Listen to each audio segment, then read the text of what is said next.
36, Kobayashi, ninguém merece. Mas depois eu gravo uma aula para vocês todos falando sobre isso, aí fica mais fácil, tá?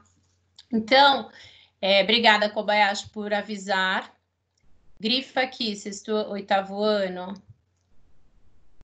Mesmo com densidade demográfica inferior a 1 habitante por quilômetro quadrado, longe das grandes concentrações urbanas, o litoral e o interior das grandes ilhas abrigam tundras, geleiras continentais, que são paisagens fortemente ameaçadas pela intervenção humana, ou seja, pela intervenção antrópica. Então, mesmo que sejam áreas bem distantes das áreas mais urbanizadas, das áreas mais industrializadas, eles já vêm sofrendo essas consequências, tá? Aí a apostila de vocês vai falando aí sobre a questão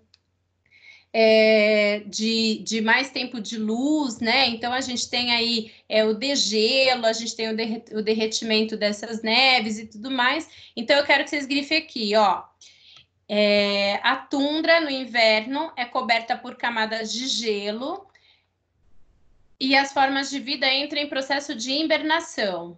Essa hibernação, todos vocês já viram aí que os ursos, né, os animais, eles vão dormir durante o período de inverno. O permafrost, que é o solo das ilhas e o litoral do Ártico, onde se desenvolve a tundra, se congela em profundidades que podem atingir aí vários metros. Durante o verão, ocorre o degelo, e aí vai aparecer a tundra, que é um bioma de vegetação rasteira e alagadiça. E aí eu quero que vocês grifem aqui também, ó. Esse ambiente predominantemente natural e selvagem, contudo, traz sinais de severas influências antrópicas, influências do homem em sua paisagem. A presença de gases pesados encontrados em geleiras da Groenlândia e em focas no Ártico, por exemplo, é noticiada há décadas. Então, já tem muito tempo que essa região do Ártico vem recebendo nuvens com gases poluentes que geram, inclusive, chuva ácida em algumas áreas, tá? Então, a gente tem aí o impacto da ação antrópica. Então, desce aqui, ó. Grifa aqui, por favor. Deixa eu ver aqui que eu quero que vocês grifem aqui. Sobre as águas do oceano glacial e sobre o gelo que se derrete nas terras árticas, uma nova disputa geopolítica se anuncia em busca de petróleo, carvão, gás, ferro, urânio e outros. Então, governos aí dos países Canadá, Estados Unidos, Noruega, Rússia, e a Rússia está junto com a China, vem fazendo ali pesquisas para descobrir esses minérios e, além disso, vem promovendo ali algumas disputas entre esses países que geram, inclusive, alguns entreveios diplomáticos, tá? A gente, então, sabe, né, resumindo tudo que nós falamos para vocês, que o Ártico, apesar da pouca presença humana, ele vem sofrendo com as ações de homens, né, dos homens de outras regiões, provocando ali um aumento da temperatura. Esse aumento da temperatura faz com que haja o degelo, faz com que haja a mudança do ecossistema. Quando a gente fala em menos tempo congelado, a região do Ártico é uma região que começa a ser vista como uma nova rota de transporte marítimo. Isso também vai fazer com que esse local, que é extremamente sensível, sofra muito mais com poluição, porque todos vocês já sabem que os navios, eles geram muitos lixos, eles geram muita poluição. Além disso, a região do Ártico, ela também vai ter uma situação de desmatamento. Então, quando a gente pega as áreas do Canadá e dos Estados Unidos, que tem florestas ali de coníferas, que tem as florestas temperadas, vale a pena lembrar que também são áreas intensamente desmatadas. Então, grifa aqui também, ó, As regiões de florestas frias, né, sofrem aí com desmatamento, porque essas espécies são utilizadas na produção de celulose, papel e móveis. Já as florestas temperadas, que ficam em áreas aí de temperaturas mais amenas, acabaram também sendo desmatadas por conta aí da ocupação das pessoas. Então, quanto maior é o avanço da ocupação urbana ou até mesmo o crescimento da agricultura, fatalmente você tem aí a retirada de vegetação. Hoje, né, tanto no Canadá quanto nos Estados Unidos, o que nós vamos ter são muitas áreas de parques, que são áreas de preservação ambiental, são áreas que as pessoas não podem ocupar, tá bom? Até que vocês entenderam no 8º ano? Sim. Tá, então vamos ver se a gente faz aí esse cartografar. Olha só. Aí a gente tem, identifique no mapa da página da... Aí, volta.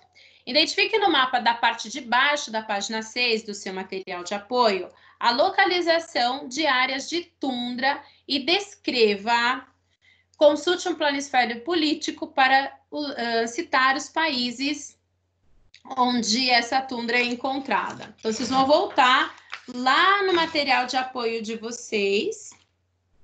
Deixa eu ver se eu acho material de apoio aqui para eu fazer junto com os senhores. O material de apoio de vocês, no 8º ano, ele está no caderno de atividades ou ele está na apostila? Na apostila. Na apostila?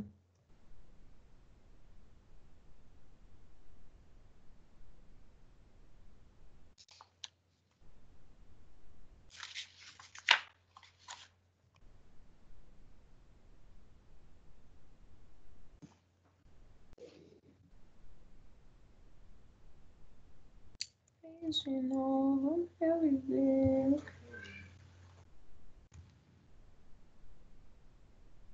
Meu destino. Então, a gente tem aqui. Aqui. Página 6, página 40. A tundra, o 8º ano, ela fica mais ao norte, no meio, no fim? Onde fica a tundra?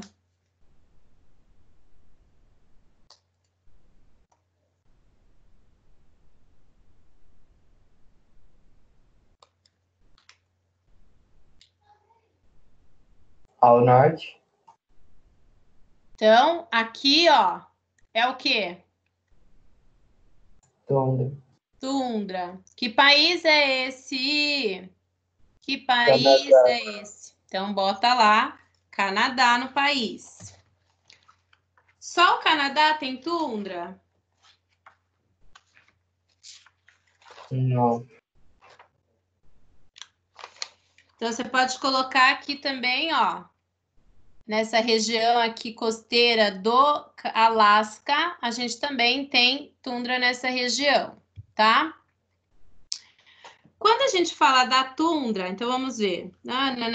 Consulte a localização para citar os países. Então, a gente tem tundra.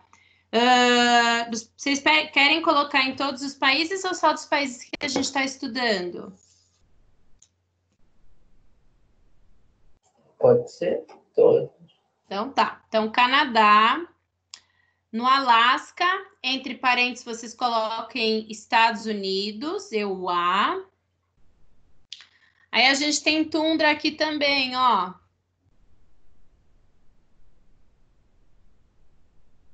Aqui, ó, Noruega. Ok? Vocês podem colocar Dinamarca, ou melhor, Groenlândia e entre parênteses Dinamarca.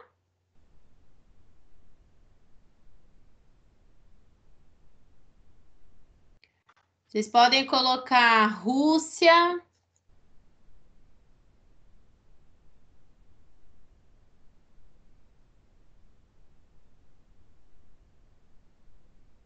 E vocês podem colocar... Tá bom. Quais são os principais impactos sobre a tundra. Alguém sabe me dizer?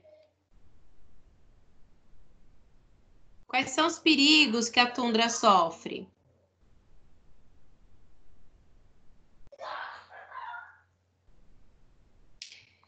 A tundra, ela aparece o ano inteiro?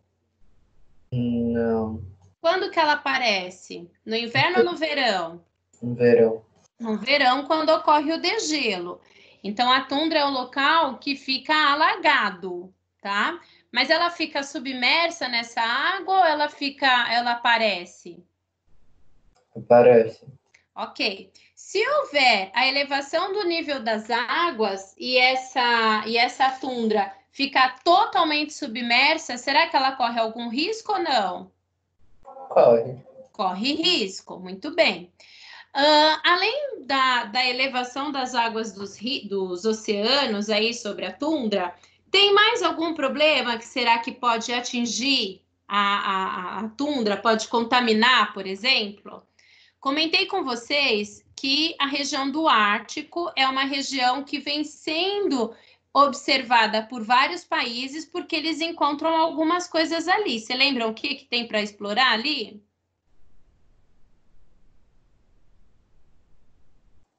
Minérios?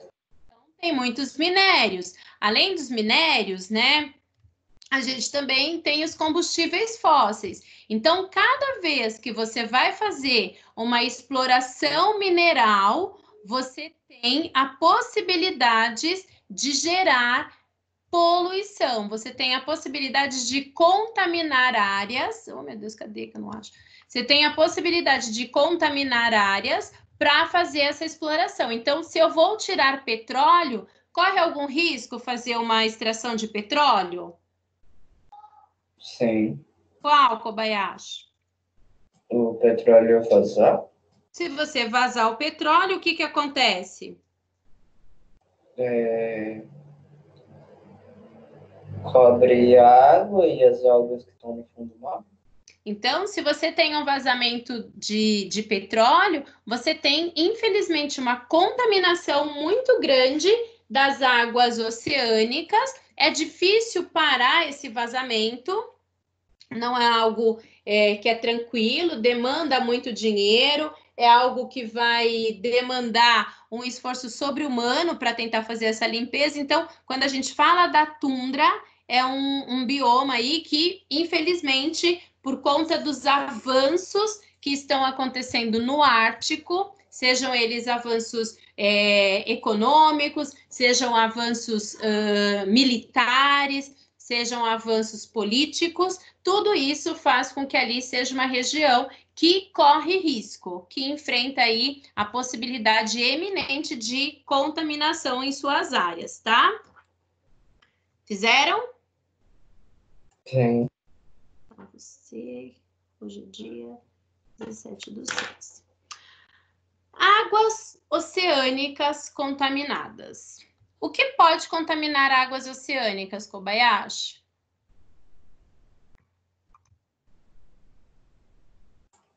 Petróleo? Isso. Então, vazamento de petróleo pode provocar grande contaminação nas águas. Aí a apostila de vocês ela vai contar um pouquinho da história de alguns dos principais acidentes que houveram de vazamento. Então, por exemplo, essa plataforma lá no Golfo do México, ela teve um vazamento terrível que gerou, infelizmente, a falência dessa empresa, ou felizmente para alguns. E aí, essa empresa precisou indenizar uma área extremamente gigantesca, porque ela contaminou um local de... Ai, Jesus amado, me fugiu a palavra. Como chama, gente? Cancún. Então, ela interferiu uma região ali de Cancún, que é uma região que tem muito turismo, né? Que a economia dos países é pautada no turismo e ninguém viaja para um lugar contaminado, principalmente por petróleo. Então, eles tiveram um prejuízo abissal, gigantesco. Isso gerou muitos problemas, tanto sociais quanto econômicos, nessa região, tá? Quando a gente fala, então, de poluição, além do petróleo, tem mais alguma coisa que contamina os oceanos? Lixo? Lixo, né? A gente tem uma grande quantidade de plásticos que são lançados aí, de lixo que é lançado, e os principais poluidores aí são, infelizmente, grande parte dos navios que acabam circulando pelas águas oceânicas, tá? Então, eles descartam resíduos em lugares inapropriados e isso acaba indo para o mar, que através das correntes marítimas acabam se instalando em algumas áreas que, inclusive, vem gerando um problema severo, muito grande em termos ambientais, gerando a mortalidade de animais, porque eles acabam comendo, né, ingerindo aí esse plástico, achando que é alga, achando que é alguma situação que pode alimentá-los. Então, quando a gente fala de água, a gente tem, infelizmente, aí muitos problemas ambientais que também são gerados por ela, tá bom? Então, a gente para por aqui, 8º ano, e aí a gente continua na nossa próxima aula, tá bom? Até aqui, alguma dúvida, 8º? Não. Então, o que eu quero de vocês? O comprometimento de que vocês vão ler a apostila e que vocês vão grifar os pontos mais importantes. E aí, na semana que vem, a gente fala aí sobre o furacão Katrina, a gente vai falando sobre algumas outras questões de alterações climáticas, tá? E aí, como a gente começou a gravar a aula depois, a maior parte das coisas eu fiz um resumão, mas eu vou gravar uma outra aula para vocês falando aí sobre as questões ambientais nos continentes africano e americano para que vocês possam ter mais embasamento, tá certo? Então, por enquanto, obrigada pela participação de vocês e nos encontramos na próxima semana, tá? Um beijo, 8º ano, fiquem com Deus. Tchau.